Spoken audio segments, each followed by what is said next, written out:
우선은 마음 다스리기를 잠깐 얘기를 드렸습니다. 먼저 마음이 다스려지지 않으면, 병만 쫓으면 그러면 그거는 근본을 잃어버리는 것과 같다고 동의보감이 얘기한 것을 다시 한번 새겨보기로 합시다. 이제 몸 다스리기입니다. 눈동자를 한번 봅시다. 까만 눈동자 둘레가 파란스름하게 달무리진 것 같군요. 여기 계신 분들 중에서도 오늘 가셔가지고 거울을 한번 쳐다보면은 어머, 내 눈동자가 저렇게 정말 둘레가 달무리진 것처럼 뿌얘져 있네, 그런 분들이 있을 겁니다. 이 경우는 콜레스테롤이 지금 엄청나게 몸에 축적되고 있다는 적이 증거입니다. 콜레스테롤이 많이 축적되면 뇌에 영향을 줘서 뇌혈관의 순환이 안 좋아집니다. 관상동맥에 영향을 줘서 심장이 나빠집니다. 그리고 간에 영향을 줘서 지방간을 일으킬 수가 있습니다. 가운데 사람을 봅시다. 윗 눈꺼풀에 노랗게 융기되어 있는 어떤 융기가 이렇게 보입니다. 저렇게 눈꺼풀에 노란 그런 지방덩어리처럼 융기된 것이 보이는 분들의 경우도 마찬가지로 혈액이 굉장히 지금 탁해져 있다는 뜻이 되겠습니다. 사람을 보면은 어떤 병이 있는지 알 수 있다는 뜻이 되겠습니다. 지금 제 앞에 여자는, 여기는 이렇게 인중이 삼각형입니다. 인중이 삼각형이라는 얘기는, 이거는 결국은 자궁이 훅을 돼 있다는 뜻입니다. 인중이 똑바로 되지 않고 삼각형으로 밑에가 지금 넓습니다. 그러면은 자궁이 훅을 돼 있기 때문에, 그래서 허리가 무척 아프실 거라고 생각할 수가 있겠죠. 하여간 우리는 겉모습을 보고도 병을 알 수 있겠지만은 우선 내 몸은 어떻게 다스렸으면 좋은지를 한번 알아봅시다. 흐르는 물은 썩지 않습니다. 사람이 자주자주 드나드는 문지돌이는 좀먹지가 않습니다. 그러나 고여있는 물은 썩습니다. 닫혀있는 물은 계속해서 녹이 있을 수밖에 없습니다. 바로 동의보감에 나오는 이야기입니다. 사람은 움직여야 됩니다. 그래서 운동이라는 게 굉장히 중요한 겁니다. 제일 첫 번째 할 일이 앞 이마서부터 시작해서 뒤로 돌아서 꼭대기까지 올라간 다음에 뒤 돌아서 그래가지고 뒤에 등뼈 있는 데까지 눌러줍니다. 자, 손가락으로 그냥 넣으세요. 넣어가지고 꾹꾹꾹꾹 눌러가지고 정수리까지 올라왔습니다. 네. 정수리에서 내려옵니다. 내려와가지고 뒤로 넘어오는데 제가 뒤로 살짝 보여드리겠습니다. 뒤로 넘어오면 여기에 온폭파 있죠? 네. 양쪽이 다 있습니다. 양쪽이죠. 거기를 잊지 말고 거기를 같이 해줘야 됩니다. 그러니까 처음에는 한가운데를 넘어와서 여기 한가운데 파졌죠? 네. 한가운데 파진 데를 몇 번 더 눌러주고 내려옵니다. 그 다음에는 귀 옆쪽에서 이렇게 가가지고 뒤로 가서 여기 온폭파인 대로 눌러줍니다. 자, 한가운데 넘어갈 것, 양쪽 옆에서 넘어가서 그 다음에 양쪽 거기 움푹파인데, 야, 움푹파인데가 뭐니? 바람의 연못이라고 그래.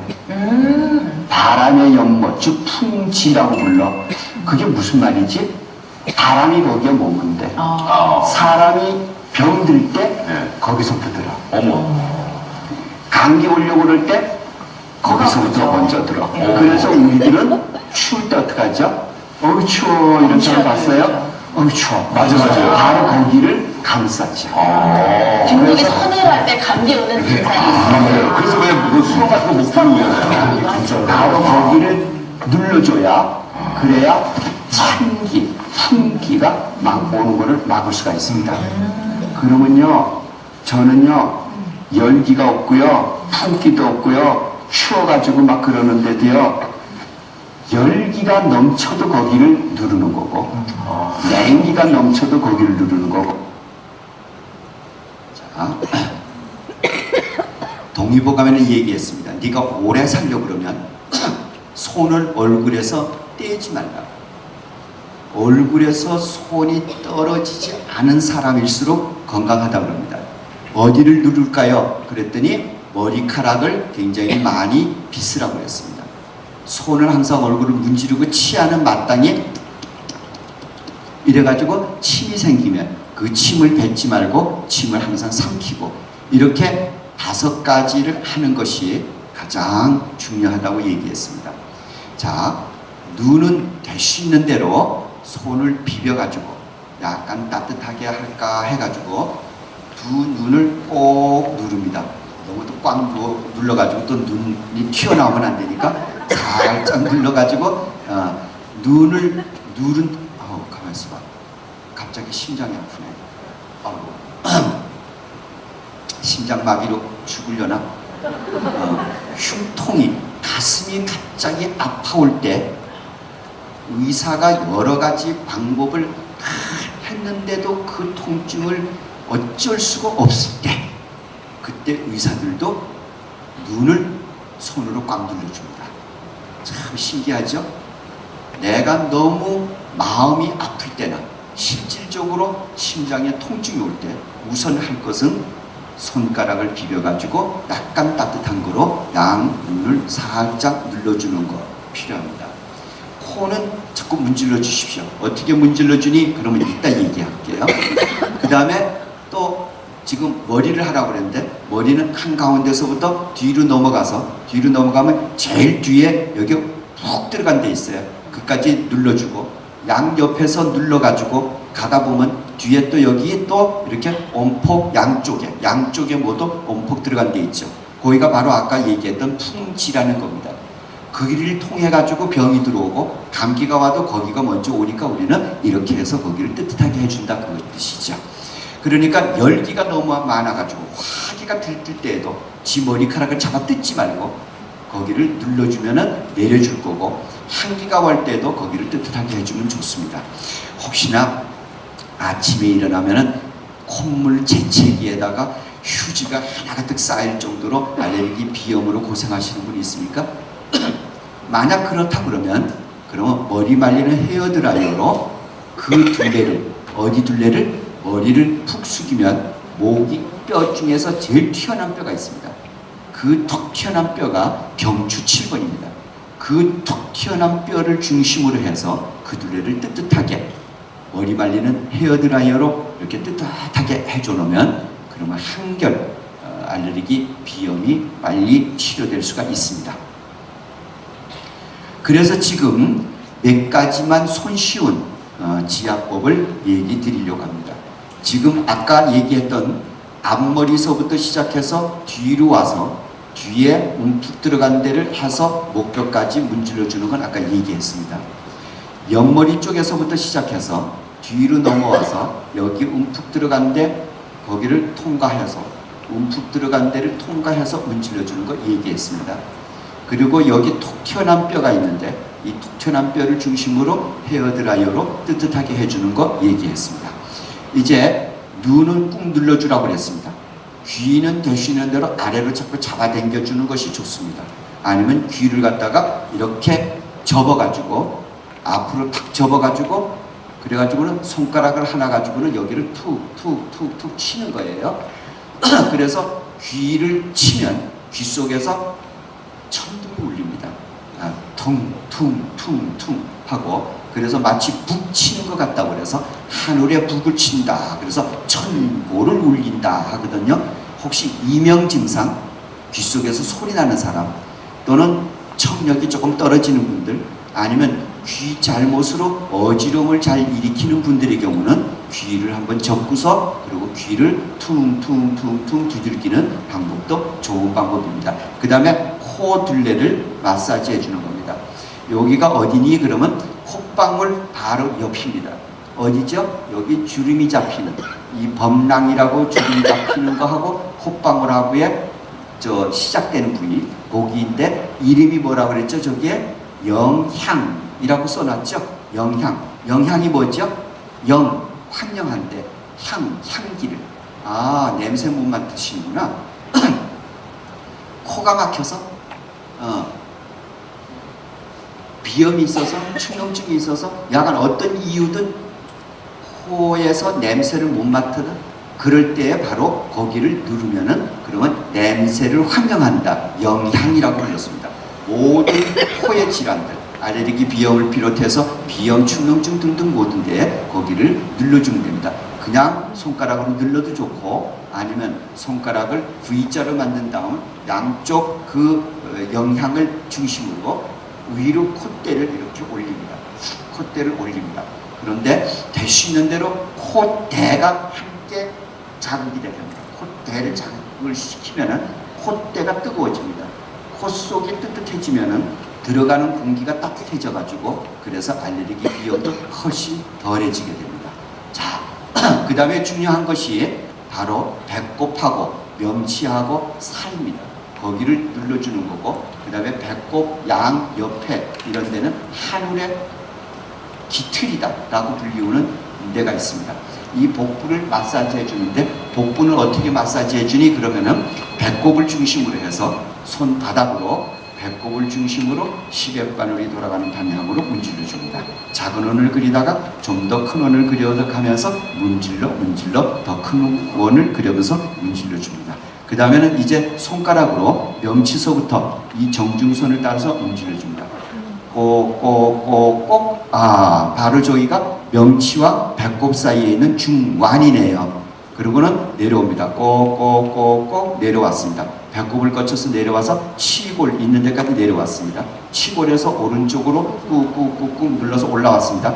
그 다음에는 배꼽과 평행되게 갑니다. 갑니다. 배꼽입니다. 그래서 배꼽에서 더 갑니다. 바로 여기가 천추라고 하는 부위입니다. 거기에서 더 갑니다. 그래서 그 다음에는 아래로 내려와 가지고 아래로 아랫배 해서 치골까지 옵니다. 이렇게 배를 문질러 주게 되면 그러면은 소화도 잘 되고 더군다나 대소변도 굉장히 원활해지고 이렇게 됩니다. 여기는 엄지발가락과 두 번째 발가락 사이에 이렇게 여기가 태충이라고 불리우는 곳입니다. 양쪽 다 있습니다. 좌우입니다. 엄지발가락과 두 번째 발가락 사이를 이렇게 더듬어 올라가다 보면은 그러면 더 이상 올라가지 않고 뼈에 부딪혀 가지고는 온폭 들어가면서 더 안 올라가는 부위가 있습니다. 똑같이 엄지손가락과 두 번째 손가락 사이를 눌러다 올라가다 보면 그러면 더 이상 올라가지 않고 부딪히는 데가 있습니다. 거기는 합곡이라고 부릅니다. 양쪽 손에 두 군데 합곡이 있고 양쪽 발에 두 군데 태충이 있어서 네 군데입니다. 바로 이걸 보고 우리는 사관이라고 부릅니다. 관문입니다. 네 개의 관문. 사람이 잘 살려고 그러면 문을 열어놔야 됩니다. 문이 닫히면 소통이 안 됩니다. 그래서 네 개의 관문을 열어놓기만 하면 그러면 기가 막혔어요? 막힌 거 풀어줍니다. 음식에 체했어요? 체한 거, 막힌 거, 이 모든 것이 다 풀어줍니다. 그래서 이것이 중요합니다. 다음번에는 중요한 것이 바로 이 부위입니다. 어디니? 그러면 발바닥 중에서 사람 인자로 그려져 있는 가운데에 온폭 들어가는 부분입니다. 발바닥에 보면은 사람 인자로 주름이 잡히고 가운데에 온폭 들어갔는데 거기는 마치 옹달샘이 솟아나오는 것처럼 그런 곳이다. 그것이 솟아나와서 흘러내려오다 보면 그 다음에는 개울물이죠. 여울물이 되고 여울물이 강물로 되고 그래서 결국은 한강의 발원지가 저 강원도 어느 산골의 옹달샘이었다. 그렇죠? 바로 그 근원이 되는 옹달샘 같은 곳. 그래서 용천이라고 부릅니다. 우리 몸에 제일 필요한 수분들을 만드는 곳이기 때문에 여기를 같이 눌러주시는 것이 굉장히 도움이 됩니다. 눌러서 좋은 부위는 이외에도 많습니다만 제가 몇 가지만 지금 추려서 이것만은 꼭 하셨으면 좋겠다고 생각합니다.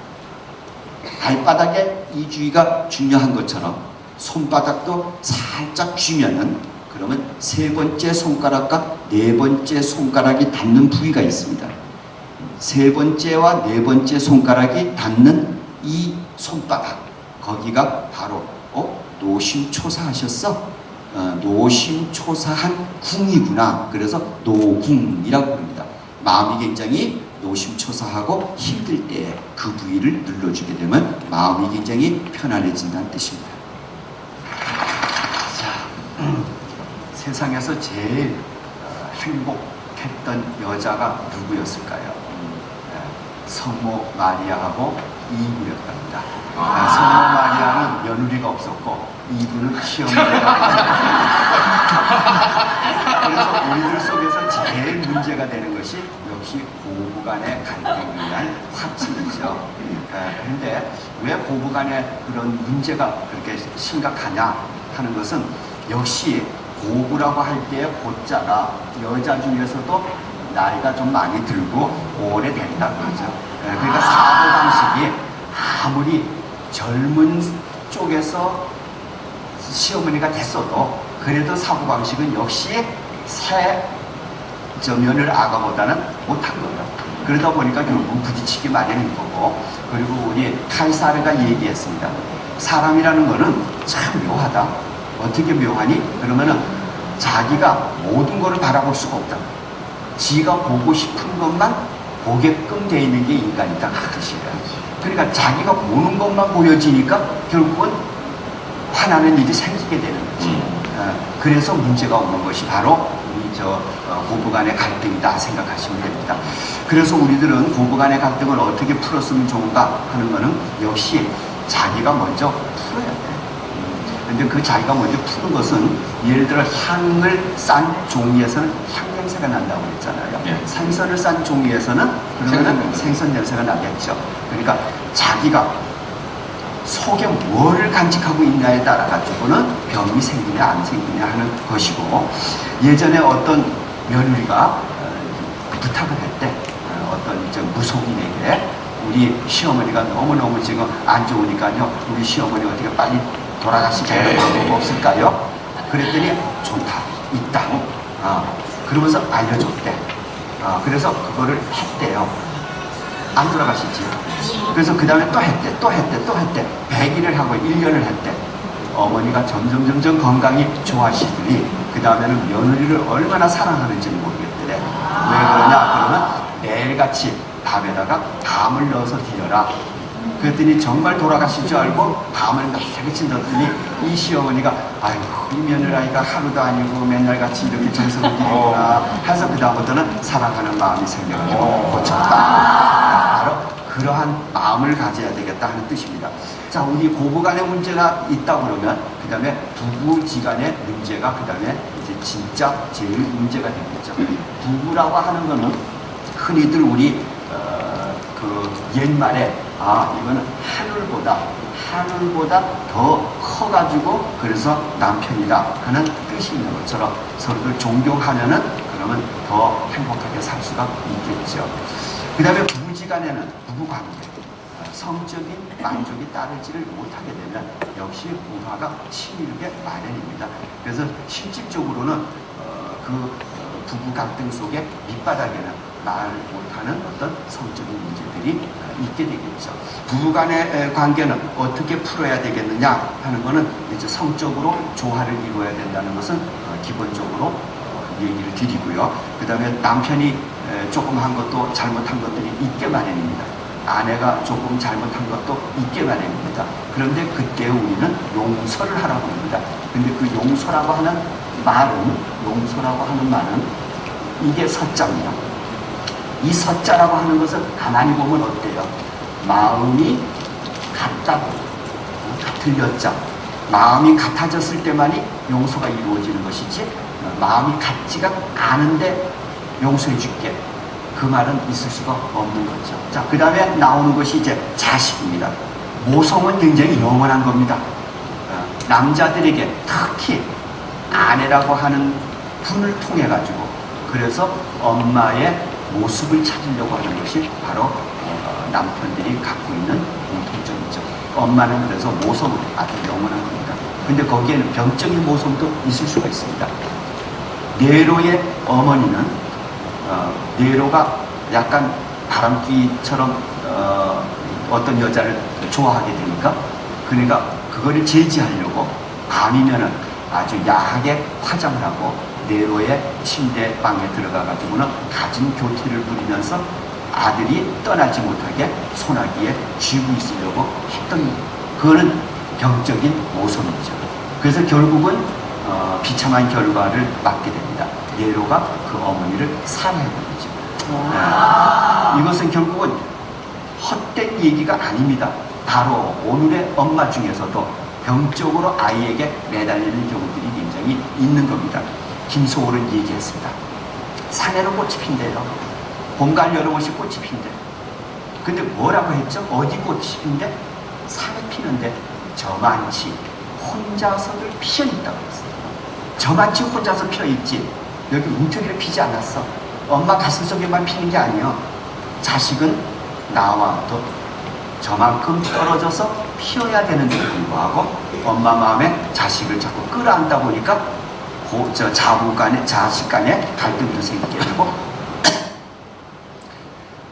김소월의 시가 그랬었죠. 산에는 꽃이 피는데 저만치 혼자서들 피어있다. 내 속에 가둬두려고 그러면 안 됩니다. 자식도 마찬가지고 뭐 남편도 마찬가지겠죠. 여자의 특징이라고 하는 것이 바로 자식에게 엄청나게 돌보고 사랑하고 또는 미워하고 이러는 생각들이 자식들에 의해서 많이 옵니다.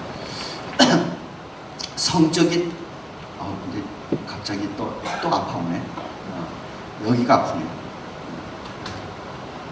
어디죠? 여기가? 여기 저기 바느질한데 아이고 혹시나 거기 아픈 분들 안 계세요? 그 다음에 또 어디가 아프죠? 배꼽하고 이 저 다리뼈하고 사이 여기 맹장인가? 거기